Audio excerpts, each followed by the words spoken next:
I love that little bing at the end, the ice cube in the glass. I'm like a Pavlov dog, knowing that this means there's gonna be a nice drink and there's gonna be a good conversation. Welcome to You Drink, You Learn. This is episode 8, and our topic today is evolved leadership, change big by changing small. And I have a great guest, a person I haven't seen in a while, and I'm so excited to see her again. It's Kerri Hoyt-Pack. Welcome, Kerri. Oh, it's good to be here. Thank you. Thanks for having me. Lovely. I know Yeah. Kerri from my time at Nike, but Kerri had an amazing career. She did a lot in marketing, in communications, in media. She's been with Wieden and Kennedy, if I'm not mistaken, before she That's had right. been at Nike forever and was one of the persons behind Nike Women, and now started her own business, which is the Liberty Collective. And I hope we're going to find a little bit out what that is and what Kerri is doing there. So, Kerri, but before we Great. start, before I ask you to introduce yourself Yes. a little bit, we always have a little thing at the beginning of our show, and it's about the drink. You drink and learn. This is our Yeah. topic. So, and I brought something because I'm in Austria, and to be honest, there was nothing Yes. here, so I had to go to the supermarket and buy a wine there. I bought a All local right. Grüner Veltliner, which is a local Austrian wine from Rabe 2019. Oh, I have no idea if it's good. There was not much choice, so I'll figure it out if it's yes. good. And as I'm in Austria, and I Wonderful. also know you love the outdoors. Uphill here, there is a lovely alm called Gamsalm, and it's you have this perfect view from there. The mountains around you, the Zugspitze, which is Germany's biggest mountains, behind you, and you look in the valley. There's a Oh. little lake, and there's a lot of sun always. So I would love to sit there with you right now, Mm. have a drink, and Oh. this is the place I want to recommend to everyone. So Gamsalm in Erwald, Austria. What about you? Do you have a drink for us? It's Oh. morning in Portland, right? You're in Portland. Well, it's morning here. Yeah, it's I what I would give to be there with you in Austria, and I'm putting that destination on my short list now.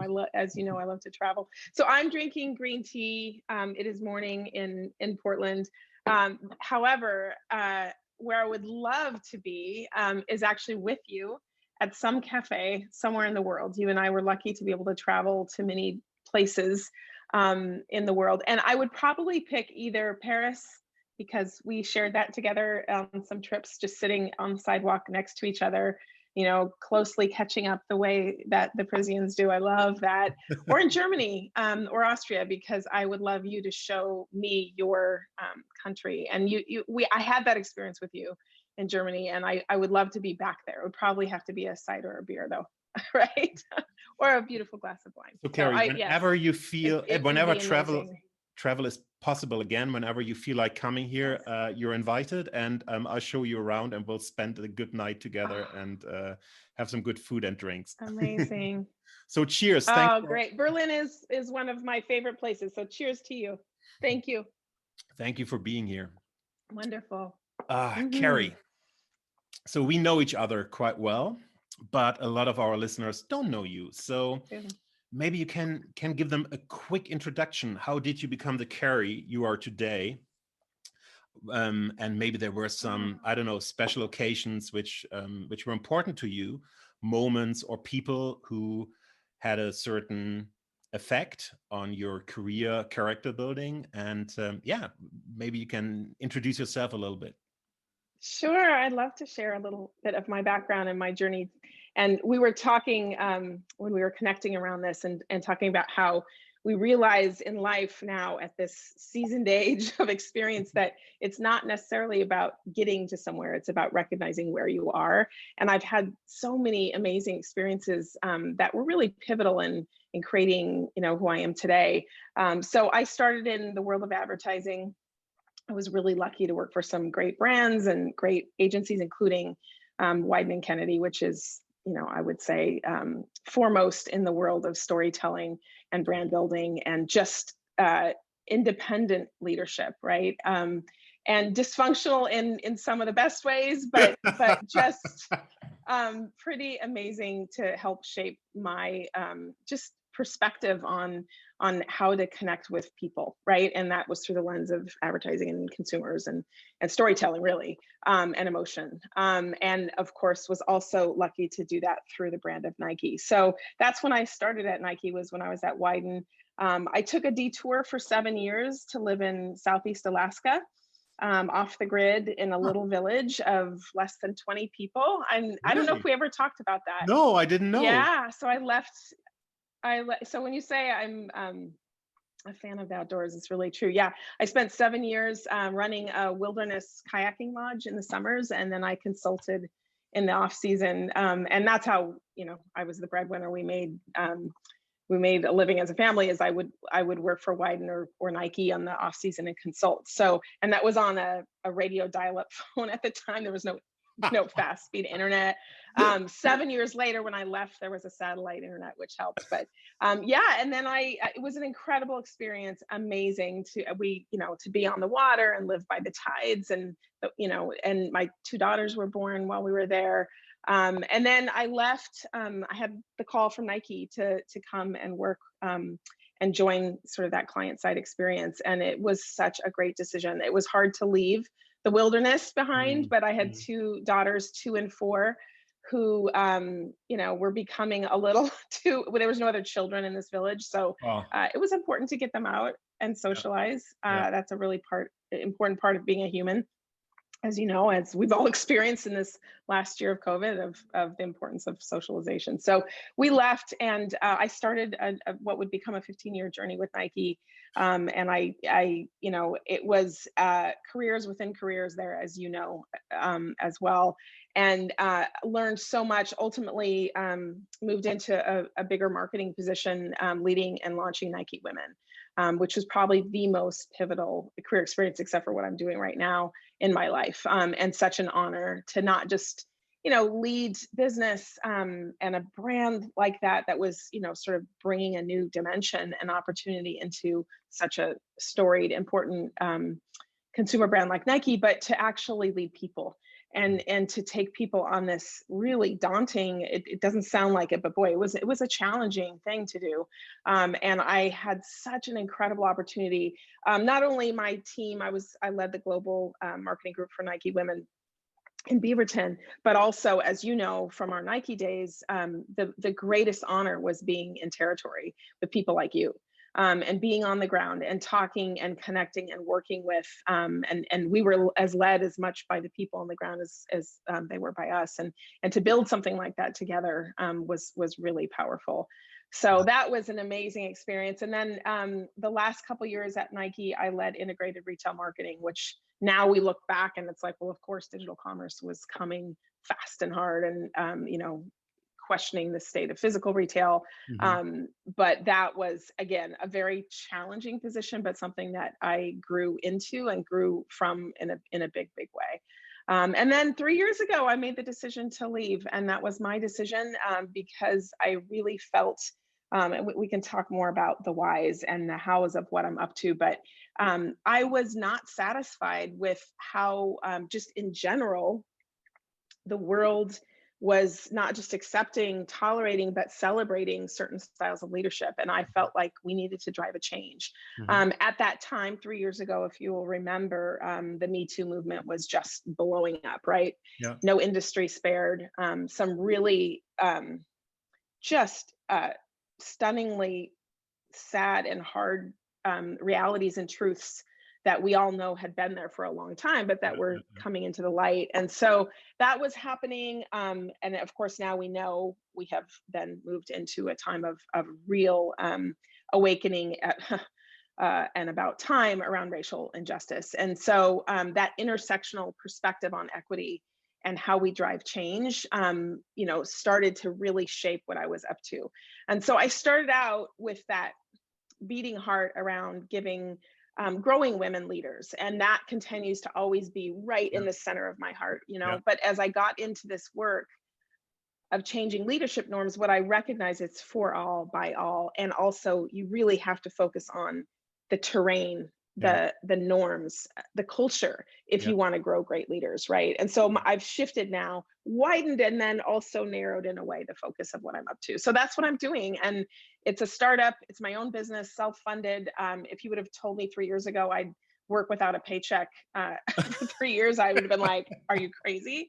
Um, I was joking yesterday, like, I don't consider myself, Elon Musk or Jeff Bezos, but I do see, like, you have to go when you're building something, you have to like invest your time and energy. And I'm, in that place of privilege. I was able to take my retirement and build this thing, and that's what I've been up to. So we'll see. We're going, and it's been so exciting to see the connections and the growth that we're accomplishing.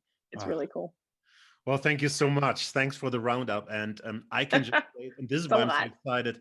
I enjoyed the time with you really, really, really much. And the honor of working for Nike Women and telling stories about great athletes and Yeah. great women wherever they were in the world was just a true honor. And to make this a topic Yeah. in a very positive way. And Nike keeps on doing that. So and I applaud the brand for Yes, doing so.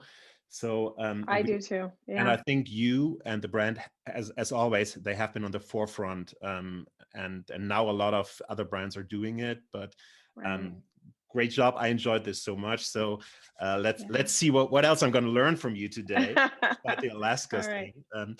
Hey, Kerry, when I look at your LinkedIn profile, your role says builder of brands, which I know because you're a marketing and brand person, but it also says, Yeah. and this fits to the topic of today, grower of great leaders. Mhm. You're a gardener, huh? How do you do that? How do you grow a great leader? Oh, good insight that you pulled from that. That is what it is, right? It's less, we're doing some work right now on a topic of leadership that we call generativity. And it is that difference. And I'm borrowing this from another theory that someone's put forth of, you can be a carpenter or you can be a gardener, right? And they're both worthy, you know, uh, approaches to building, right? But there is a difference when you think about the growing piece, which is recognizing the potential in something, understanding that you, in an organic way, it's about tending and nurturing, and sometimes, weeding, pruning, right? Removing what doesn't belong. And that's a very different approach. And not necessarily a very Western approach to leadership, I think, in my experience. And this all came from when I started 3 years ago, when I left and decided to start the Liberty Collective. What I knew was that I had to listen. And so I did that. We went around the world. I'm lucky to be in business now with both of my sisters, and my older sister, Erica, and I traveled the world. We went to 15 cities, to talk, 11 countries, to talk to people. In that time was mostly women, and then evolved to become dual gender and men as well, about what makes a great leader. And Really? that's how I Wow. landed. Yeah, it was incredible primary research. It changed my life in the most pivotal ways. Not only my theory of change that has now informed the Liberty Collective, but also my belief and remember, this was when I was saying things were just starting to erupt around the great injustices and dysfunction that exist in systems of power. And there was gravity and despair, but there was so much hope, and there was so much possibility in what I heard.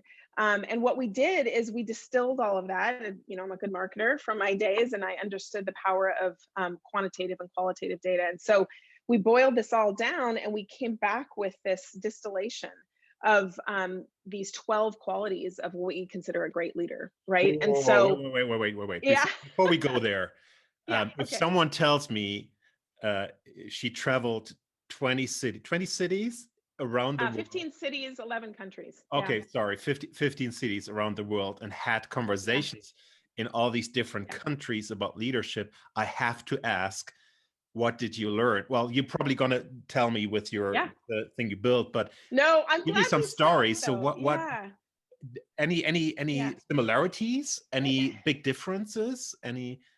yeah. Very good question. Also, as a good astute researcher of people and culture that you are. That was so amazing. Was certainly there were differences, right? Like if you're a leader in Japan or a leader in Paris or a leader in Sao Paulo, Brazil, there's differences, right? That tie to history and, take Japan, for example, right? Where, and in that case, we're talking to a group of women, and being a strong woman leader in business culture in Japan is challenging, right? So there were differences and nuances, but largely, I say it was harmonic. Like there was so much similarity in terms of this poignant need to drive change. And and you can imagine, like, and really, I've told this story before, where I sat up. It is a New York hotel room, and I said to myself, I need more time. I can't, like, I was planning to go straight into business and start driving development the year after that. And we ended up taking, now will have been another year of research and distillation, and then a year of piloting to do justice to everything we heard. It was this stunning revelation of the answers are all there. They're with the people, right? And you just have to stop and say, let's have a conversation. And what was really amazing is that most of the groups there were focus groups that I led, managed, recruited for, all independently, through calling people like you and saying, who do you know, right? And to get anywhere from 8 to 15, 20 women at that time, ultimately mixed gender, in a room to talk about this topic of, what do you think makes a great leader? Where are we and where could we go? Was, that's a lot of, and they didn't know me mostly, a lot of trust and a lot of, but what it showed me was there was a huge appetite, right? Not only for the discussion, but also for connection and community, and this real sense of, let's figure it out. We can't wait for the institutions of power to change. They're not going to at the speed that we need to. And of course now, here we are with a year of a pandemic behind us that, well, still in front of us as well, that is changing things whether people want to or not, right? So this wind of change was already starting, right? I didn't know it was coming a couple of years later, but here we were, in all of these cities, holding these conversations that were all about change. And it was about personal, really passionate, full of personal story around how challenging it was, but the potential of what it could be. And so that is what now, I have this incredible, robust set of qualitative storytelling that has led to where we are today. Great. It was amazing. So what did you do with it? Well, it's what I was saying. So honestly, we just were taking it as a way to, we say real listening, active listening is being willing to be changed by what you hear, right? And we were, right? We were changed. We changed fundamentally our business model, which is, we can't just focus on changing the conditions for women. We have to make it for everyone, right? Yeah. Everyone should want this, and we need it to be that way. And of course, there's an intersectional perspective on this, right? It cannot just be about gender. It has to be about all the different levels of experience, and frankly, oppressed populations of people that have not had the opportunity in any measure of equity that we can imagine. And so how do we change that condition? And there's many ways you can do that. I really encourage anyone to do that work of equity for themselves, for their organizations. And there's many people that I admire in that space. I personally believe you need to be part of an equity community to drive that work. What we do at the Liberty Collective, though, is look at organizations and build trust and awareness around what makes leadership, I would say, have integrity and have the sort of modern forward-looking power we need to drive positive change. And so we work on changing the terrain, right? The belief systems, the norms, so that as we grow, as we bring in, hopefully, a much more diverse mix of perspectives and people in our organizations, we can also hopefully do that in a time that everyone is changing and everyone is starting to pull for a different way to lead. So that's been the biggest thing I learned in that year of traveling, is in some ways, as I said, like, it's bigger, but in other ways it's more focused, because it got really dialed in based on these qualities, right? So things like power and compassion, or bravery and trust, listening, right? Vulnerability, some of the 12 that we focus on. And there's still, of course, qualities like strategic and, persuasive, or some of these things that, of course, you want in a good leader, right? But we have way over indexed on those, particularly in Western business culture, with doing real harm to these other qualities that are, frankly, just being a good human. And they are not, as you know, often they are not only not celebrated or rewarded, they are diminished, right? You have to explain them. And so that's the work I'm doing every day now, is to work with largely organizations and companies, but also individuals, to change, to drive change, person by person, right? To create a new way of leading. And that's just, it's the work of my lifetime. I'm so proud to be doing this work. It's not easy, and you can't do it by yourself, but it is pretty powerful when things start to change. Do you see this change also with yourself? Let's rewind, let's say 10 years ago. If I would Yeah, ask you, what is your definition of a good leader or leadership? yeah. And if I ask you the same question today, what would be the biggest differences in your answer?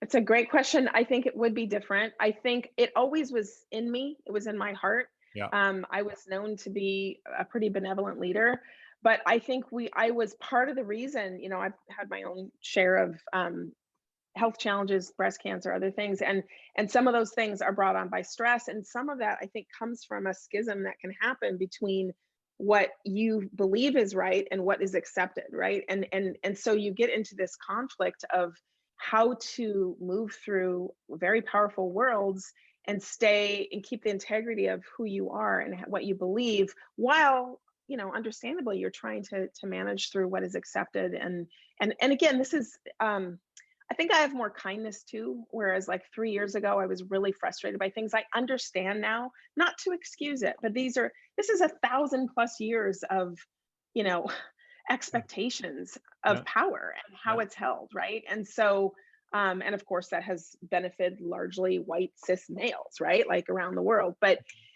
it is time for change. And so to understand that, it has to come down to individuals who have the courage to step up and say, this is the way I am going to show up. And it's for how I lead, but also so that I can set the example for others to see that that is not only acceptable, but it is preferable.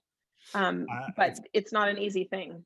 Love it, because also in prior episodes, we talked about Yeah. purpose.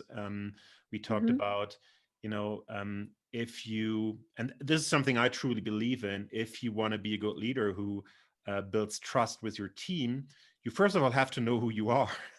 You have to know what Yes. what is your Yeah. value set, what is your, Yeah. so you can be Yeah. transparent to your team. Mm-hmm. They know Mm-hmm. who this person is, in good and bad. Right.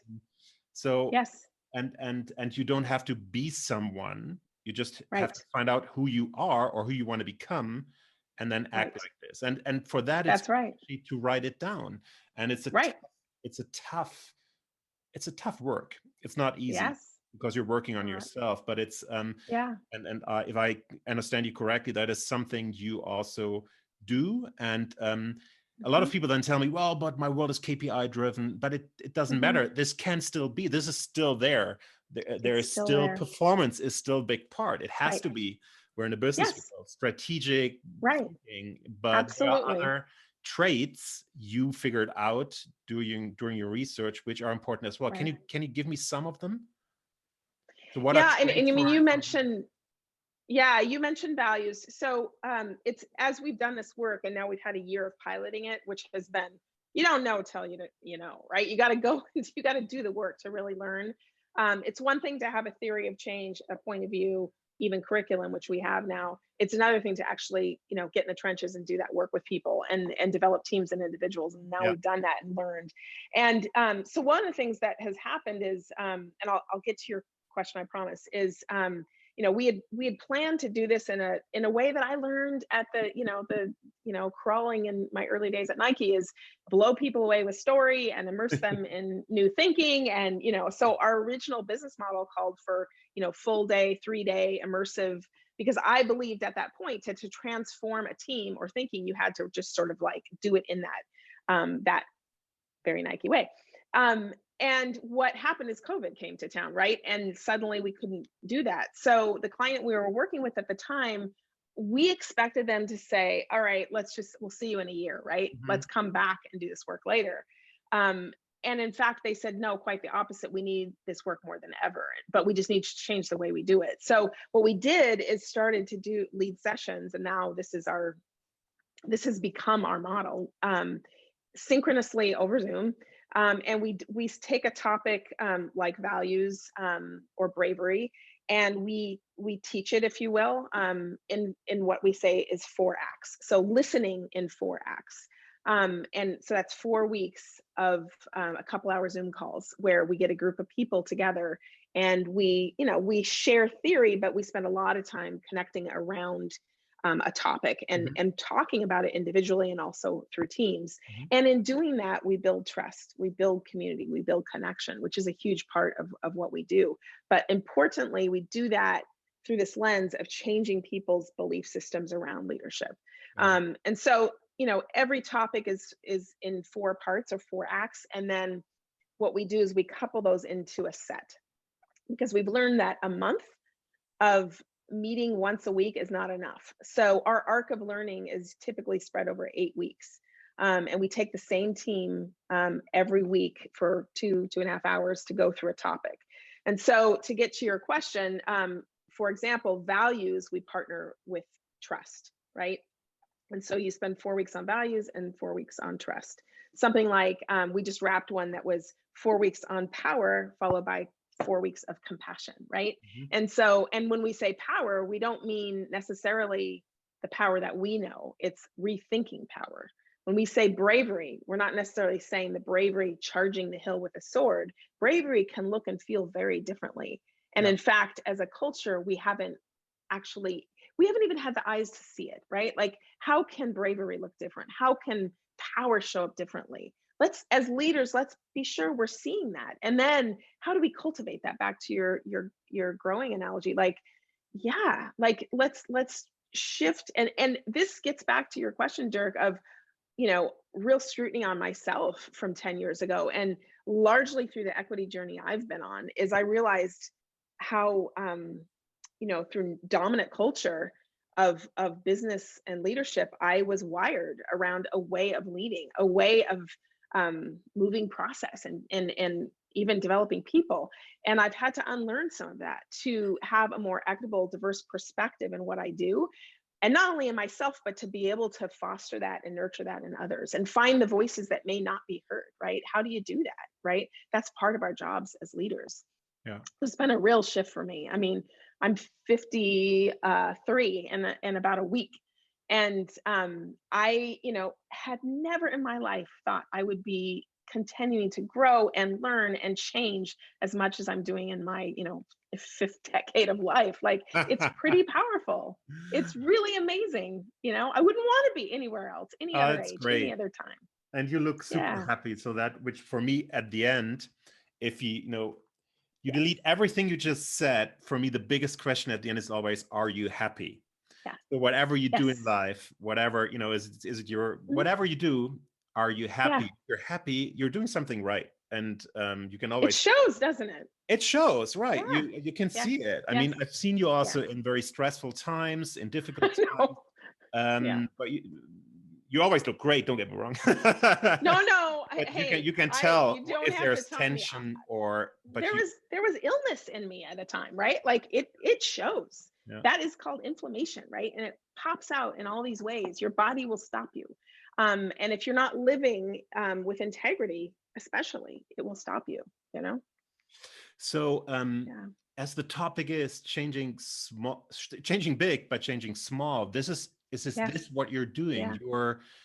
You are working with individuals and small teams. You're teaching Yeah. your new Hmm. way of leadership, which you've learned through your Right. conversations around the world. And Yes. by seeding, back to the gardener, by seeding Right. this new Hmm. idea, Yes. which will Yeah. grow and they will spread the news, you're changing the world, Yeah. right? I believe it. I do. And it is with, that's why it's called the collective, right? It's together. And that is exactly it. I read somewhere that someone was saying, coming out of all this unrest and change that's going on around the world, but also in this country, is this phrase, change happens interpersonally. And I just grabbed that because I was like, yes, that's what we're doing, right? It's about, and it is amazing what can happen even over Zoom, especially over Zoom, because it changes, the hierarchies of teams, how you can build trust and how you can then together start to face change and start to look within our own selves and within our teams to say, where are we going to start? It feels very daunting, but when you boil it down to that, it's really not. Like, you can drive change. And I totally agree. I love also the picture because it means that everyone can start doing something. There is no Yes. excuse. Yes. There is no excuse to wait for something big. There is no excuse to build something big, which is always hard. If you build an airplane, I've never built an airplane well, but go Right. online and buy a ticket. I mean, there's Yes. something you can do. Yeah. So Right. in your neighborhood, in your surrounding, in your Yes. sports class, whatever. But at the Yes. same, and I do the same. This is why I started, the podcast. This is why I'm doing a Hmm. lot of conversations. I So I love think it. it's similar there. But Yeah. there's a but. As the business guy in me, Hmm. the guy who also worked in gaming, in business Right. models which needed to Yes. scale, there's this question in my head. Now that you have a formula, Hmm. now that it is, you're learning, you're feeling there is Hmm. something, you are teaching people, you're seeding. Would there Hmm. be a way for you to scale this, to reach a bigger audience? I don't know, to go Yeah. to conferences again, to, I don't know what it is, to Yeah. podcasts, to, I don't know, we did a Yeah. Clubhouse event yesterday about Yeah. creativity. Is I saw you were doing that. So cool. Well, again, you're so astute in your questions. We have asked ourselves that same question, of course. So one decision we've made is that the cornerstone of what we do, we want to stay small, bespoke, because it's the personal connection that Yeah. makes it so meaningful, right? And I'm not interested in hiring a bunch of facilitators, rolling this out. That being said, we have looked at some models where we could do asynchronous, right, and more subscriptions. So if you run through a couple of sessions in arc of learning over 8 weeks with us, and that's 2 out of the 12, topic based um, development programs we have. Maybe the other 10 you can do yourself asynchronously, right? And then we host community connection around that, because we do really believe that change happens again interpersonally. So helping to foster, just as you're doing with this podcast, right? This connection that people are so hungry for, is like, we're working right now on the possibility of a digital sort of open house, because Zoom based open house, because we can't do it in person. Yeah, yeah. But what it allows us to is, scale can happen in different ways. Like, we now, through the Zoom based model that we have, I can run sessions where I have you from Germany, somebody from Brazil, somebody, depending on the time zones. That's scale to me, right? Yeah, and yeah, and yeah. I'm so passionate about driving a multicultural perspective in what Yeah, we do. yeah. And it's really hard to do that as, a white woman of privilege in, Southeast Portland. It's like, you can really slip into just serving what I call the wellness market, which is women that look like me. And I am not satisfied with that. I don't care what business is there, right? Yeah, there's a lot of appetite for connection and community. I want to drive bigger change. And I want to do that by connecting people around the world to help, who have the answers. The answer is not in me. The answer is in you. And the people that are enlightened and want to drive change. And so if I can do the hard but good work of connecting people around ideas that then plants the seed, and you go grow a garden, that's scale, right? So I think it's a different way of looking at it, right? And I don't Totally. care about what dollars land in my pocket on that, or I'm very open source. If you take a session with me, I give you everything I have so that you can then take it and teach more people, right? I don't. That's the goal, is that we create more cultivators who can start driving more change. You know? Love it. And don't get me wrong, Yeah. I just had to ask the Yeah. question, as Yeah. Sure. the little business person in my It's an head. important question, because if I don't figure that out, I do have to scale to a certain level that I can have a business, right? I'm in business now with just two more people, my two sisters. And so, we have to support three families after this, and we will. Like, I feel really confident Yeah. that we'll get there, right? But it is beyond that. It's like, where do we want to go?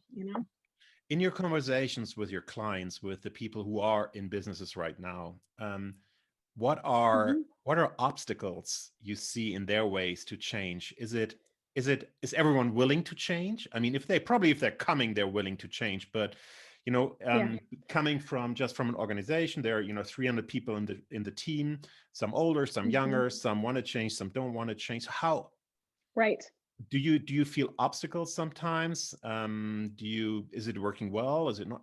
Maybe you can share some experiences there. Yeah, no, for sure. I mean, there is always obstacles, and particularly when you're talking about shifting power centers and changing the way people show up in especially business cultures. That there's a lot of vulnerability in that, and I would say a healthy amount of skepticism as well, of either like it'll never change, or I'm doing just fine. Why would you want to shift things, right? Or just like these firmly held belief systems that we've all had from not only what we learn ourselves, but also the examples that are above us, right? When we look and you close your eyes of what's a successful, powerful, strong business leader, I can tell you probably what would come in your head, right? Like Steve Jobs in his day, Elon Musk today, like there's a pretty common characteristic there, right? And it's kind of like when have been so lucky to walk through the incredible museums in Europe, right?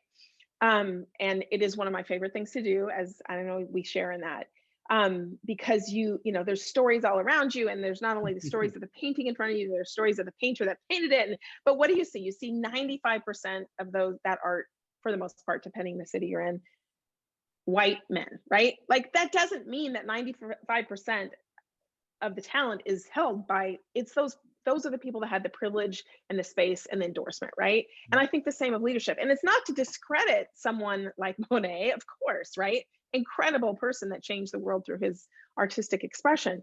But it is understanding that we maybe aren't seeing what's there as well, right? There it exists. And so in leadership, it's the same, right? Like, you can't just look at what is, you think about what could be, right? And how do you be part of changing what could be? And that's the part that for me is the urgency, because we can't wait another couple generations for my daughters to be my age and finally being able to say, oh, things have shifted. It has to be right now. That's the big drive.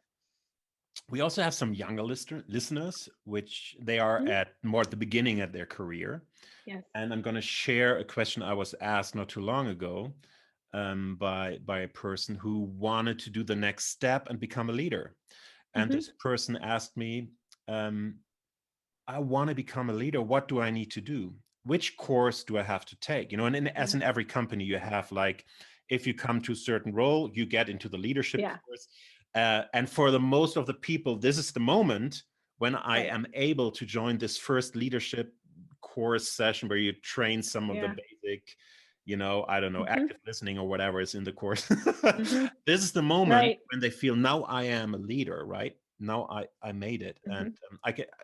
I'm so, I just want to know, what would you tell this Yeah. person who think, I want to become a leader? What do I need Yeah. to do? I want to be in this Yeah. course. Right. I think I would say for sure is that it is not a label that is given to you or a position that's given to you. It's something that you come into yourself, right? And it's like we learned as we were coming up through the world of business, is you have to kind of do the job before you get the job. That is just the reality, right? Often.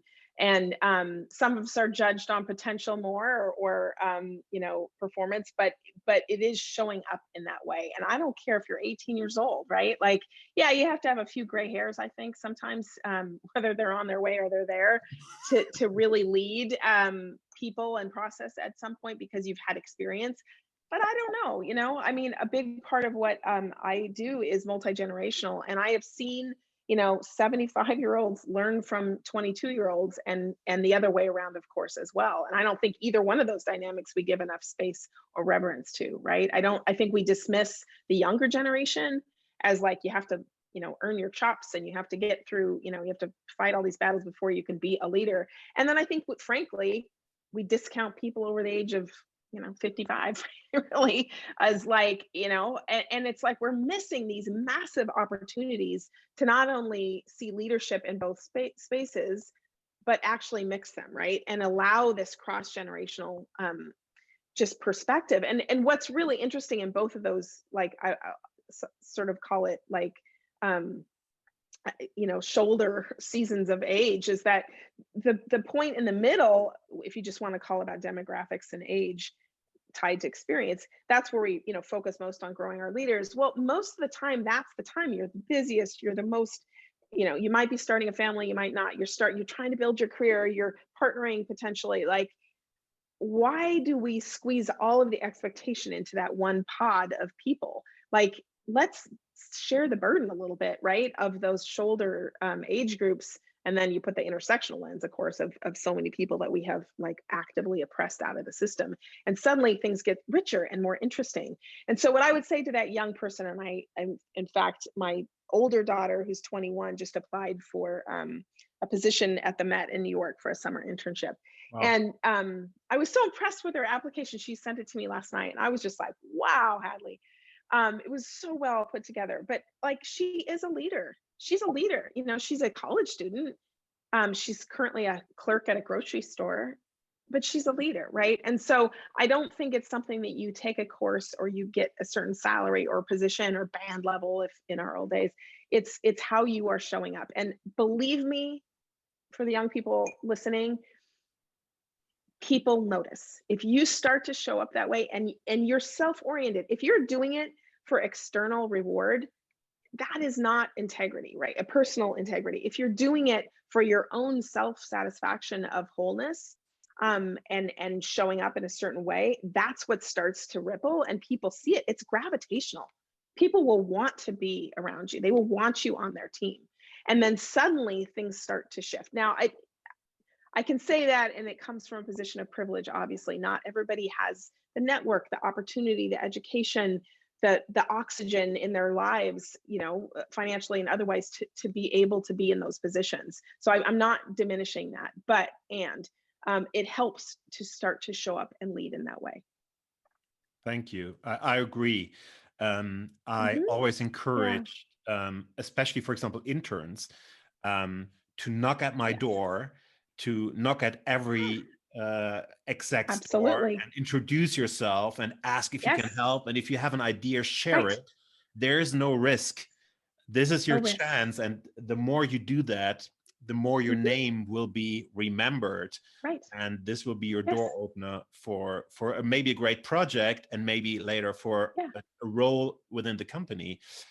Or you're Yeah. building a network, which is also what I'm Right. praising here. Build your network, use your network, Yeah. collaborate. And this will build your network very early in your career. So Yes. I can just encourage everyone, Yeah. knock at the doors, ask the questions, Be curious, be right? Like, be curious, right? curious about it. Yeah. Right. Yeah. Yeah. That's great advice. I have this person I had in my last job. And I told everyone, you can always knock on my door. And you know what? People don't do it because they see how busy No. you are. But there was this Mm-hmm. one person, I'm not going to say the name, but if the person listens, Yeah.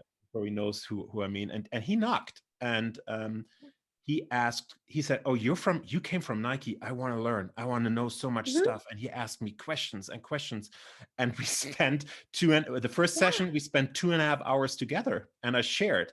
And and he's Not like, and surprised. we're still Yeah. doing this. I laughed, but he Mm-hmm. just texted me the other day, because I'm, and we're still in conversation, and Yeah. I'm trying Sure. to, listen and maybe ask some questions and Yeah. change something. And But you learn as well, right? I learn Yeah. as well. It helps me, it helps the Sure. person, Yeah. and I can just encourage people to do that.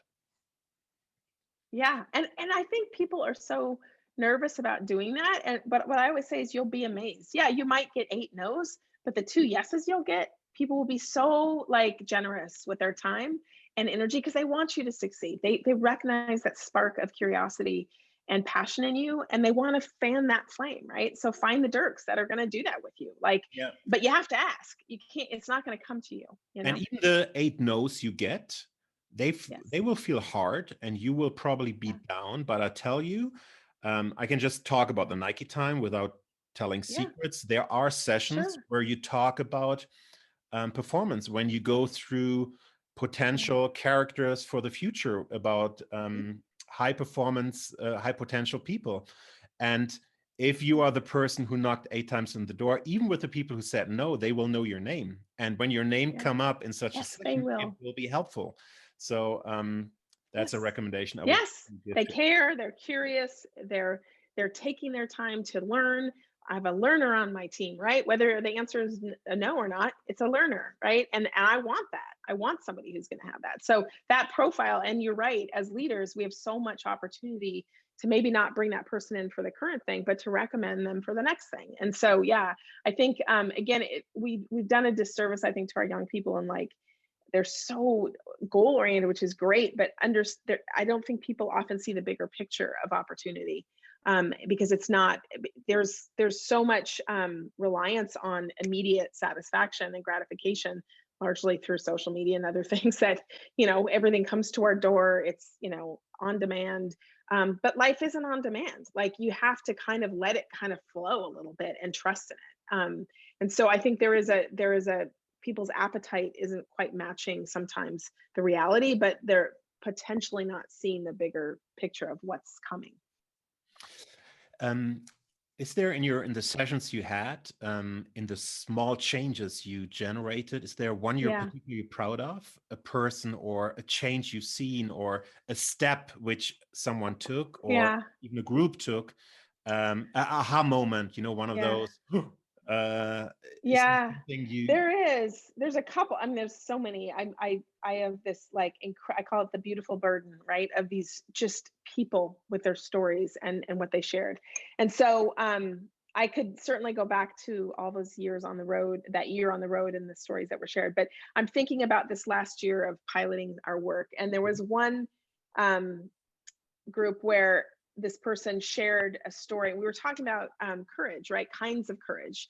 And we use a framework that, has, I didn't author, we borrowed from someone else, which is there's courage, there's trust courage, and there's tell courage, right? And, you can think about try courage as like maybe Frida, right? Kahlo, like the artist, great artist. So just trying new things. And then when you think about something like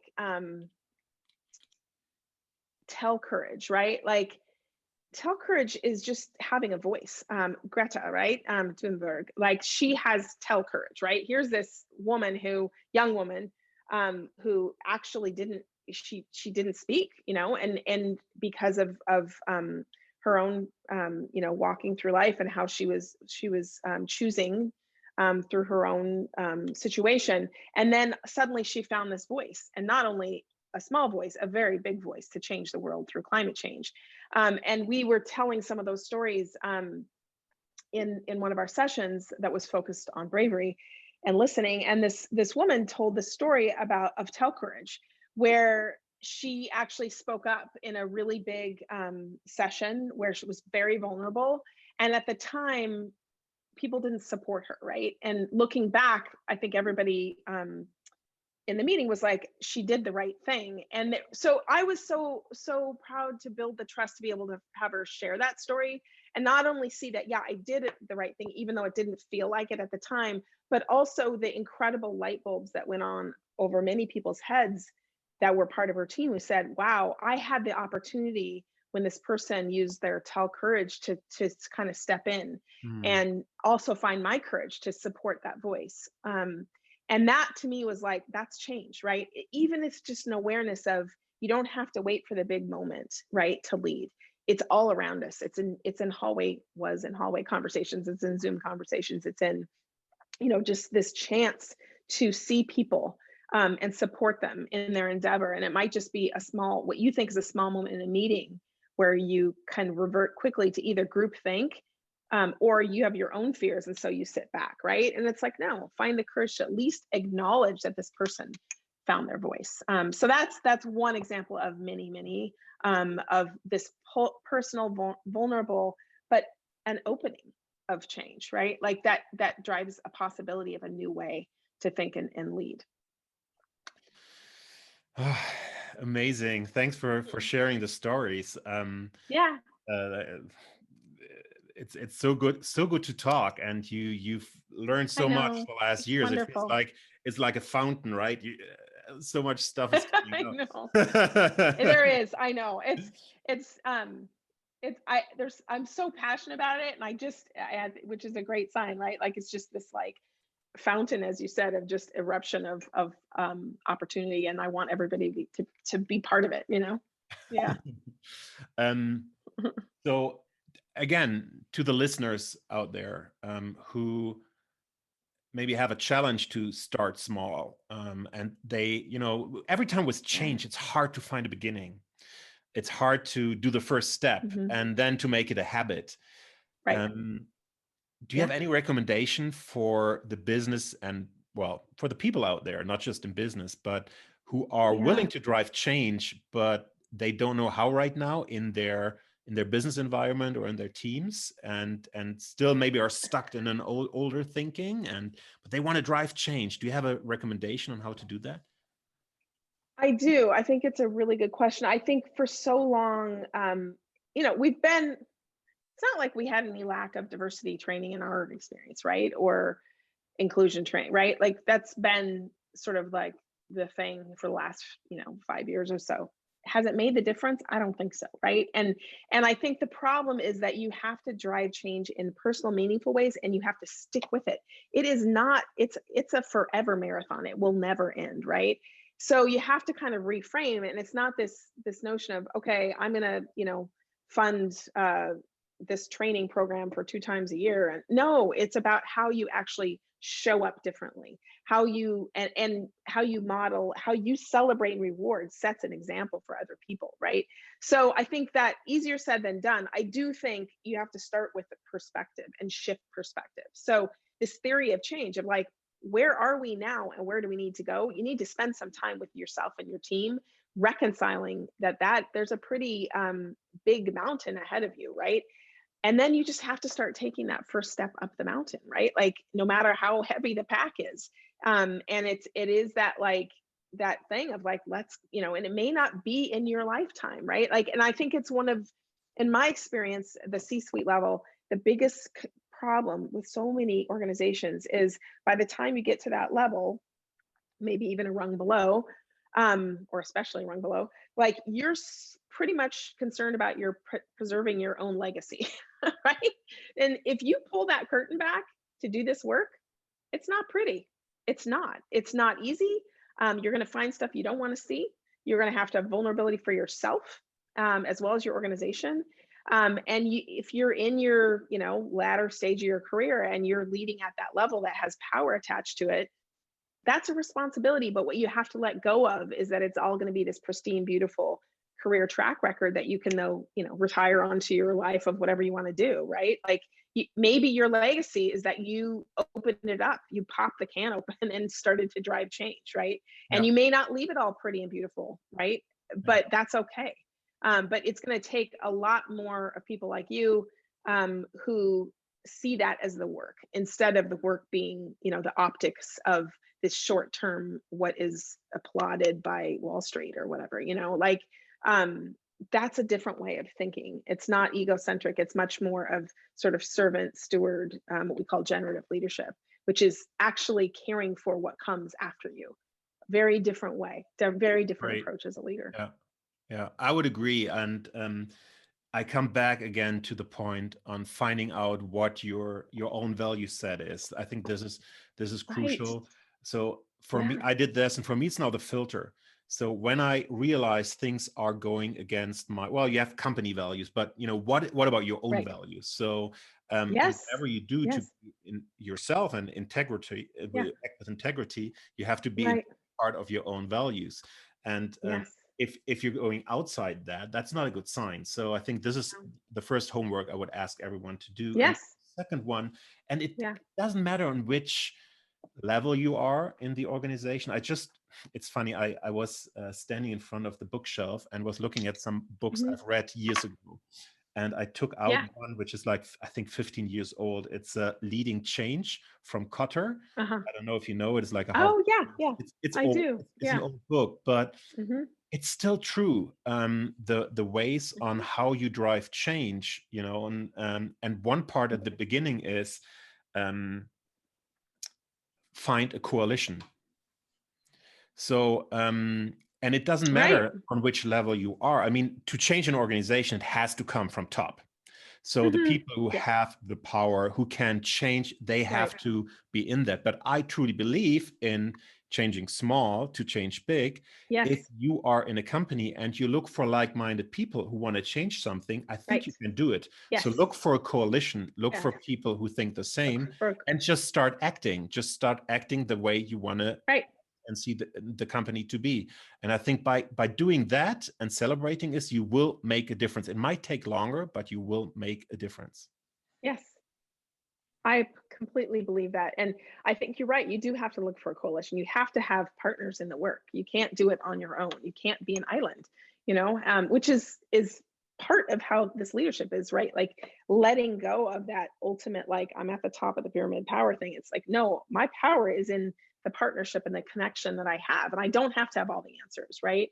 Yeah. And it is seeking like-minded, but also people who just I call it enlightened, right? Like they see a better opportunity forward and that they're curious about how to get there. That's all you need. If you Yeah. have those two things, then you can move the mountain, you know, and but it starts with believing that it needs to change and then believing that you can make the change. But I totally agree with you.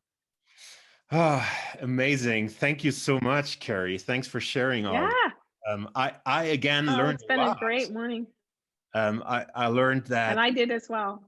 sweet. So I learned that sometimes you have to travel the world to see that we're actually not that different, and that there are a lot of similarities in leadership, but also as human beings. I've learned that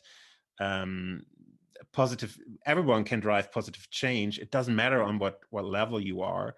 That leadership sometimes is like being a gardener. You plant something, it takes time, it takes effort, and sometimes it takes a really long time till you see what you've done. Yes. But then you've started something which will be living on for generations, maybe. Yes. So Yeah, you can create a forest. You can create, you know, an ecosystem. You know, it's not just the one thing. It's not just the plant. You're creating more, right? But you have to. Yeah, it's the long game, right? it's the long game, and that everyone can actually start the change. It doesn't matter on which level you are in a company. Right. That you just and this will be my ending of the recap. Sometimes you just have to knock the door. Yeah. You have to get active, and Yes. you just have to do it. Yeah. So these are my little learnings Right. from today. I'm with you. I love it. That's great. Yeah. Yeah. I mean, who would have thought that, you know, as I knocked on the door of so many people to travel the world, they would open it and they would say, yes, I want to be part of this conversation. It was that like curiosity about, you know, what people think and what is possible. And then it was the act of doing it. Right. And then really listening, right. Really listening, and driving change through that listening. Sweet. Kerri, we're Yeah. almost at the end of the show, and I always Right. start and end up with the same question every episode. And my Okay. last question is about the network. I don't know if you know, but I Mm-hmm. started this Yeah. whole podcast to celebrate the power of my LinkedIn network, to get to know each other better, to Yeah. inspire people to connect, to collaborate, to share ideas, and to help each other. Right. So my last question is always, do you have any obstacles right now in front of you? Anything where someone out of the network could help you to solve this? And the second question, what would you have to offer to the network? So when should people knock at your door and ask you a Yeah. question? Great. I love that you asked that, right? Let's put intent, action to intent, right? And show up. I think that's such a good way to end. So to answer your first question, what I would say is where I'm as I said it earlier, right? Like I'm so passionate about continuing to be global in my reach and my connection, right? And I've seen the power of, you know, I have people all over the world that I'm connected to, right? I'm lucky in that way, but how do I turn that on to the point that I'm actually, again, I can help put people together. So I would say from your network, it is an opportunity to have global and multicultural reach. So I welcome that. And I really appreciate that with this conversation, because it's not a box you're checking. It's because I passionately believe that we are better. I say there's more sparks leading to a hotter fire.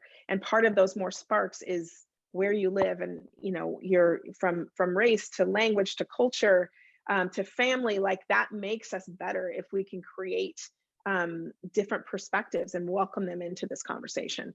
So that's what I would say I would love to receive from the network. What I can offer is almost the same thing, right? I mentioned that mostly what we're doing is driving team organizational change, right? Working with companies.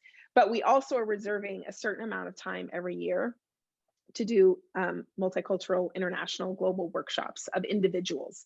It's hard because people have a hard time spending time and money on themselves, right? It's hard to do that. But we really believe that, yes, that we can drive change by getting a team of leaders within a company. That's important, right? Because then you're shifting workplace culture collectively. But we also believe there's so many people out there that are hungry to drive change in themselves, and to do that in collaboration with others, right? And to learn from each other. So I really am passionate about the Liberty Collective being a facilitator of connection. And so, around late spring, we'll be opening up our fall workshop, and that will be anywhere from 12 to 20 people, where we invite anyone to come in and be part of that similar kind of development session that happens over Zoom. But you have this chance to build community with, people from other parts of the world and learn from each other. So that's the thing that I could offer. And I think it's pretty special in terms of not only the quality and the kind of conversation we will have, but the growth and change that it will drive in yourself, not to mention a rich and deep network with other people around the world. Sweet. And what a perfect ending. Thank you so much, Great. Kerri. Yeah. Thank you for your time. And it's so good to be here with you. I'm looking I miss forward. you. I really miss you. I do. Seeing you, like, you don't know what you don't have until you see it, I'm so astonished by the power of this digital platform that you can feel, we're a world away, and here we are together having a drink and enjoying this time. I totally agree. And thank you for taking the time. And I really appreciate it. I wish you all the best for the Liberty Collective and your great journey you're on, and keep my fingers crossed. I will do the best I can to be a gardener as well, and to drive change. Please. Good. And I'm looking forward to our next chat. Thank you, Kerri, and have a great day. I am as well. Okay, thank you, Dirk. Take care. Bye-bye. Be well. Okay, see you. Bye-bye.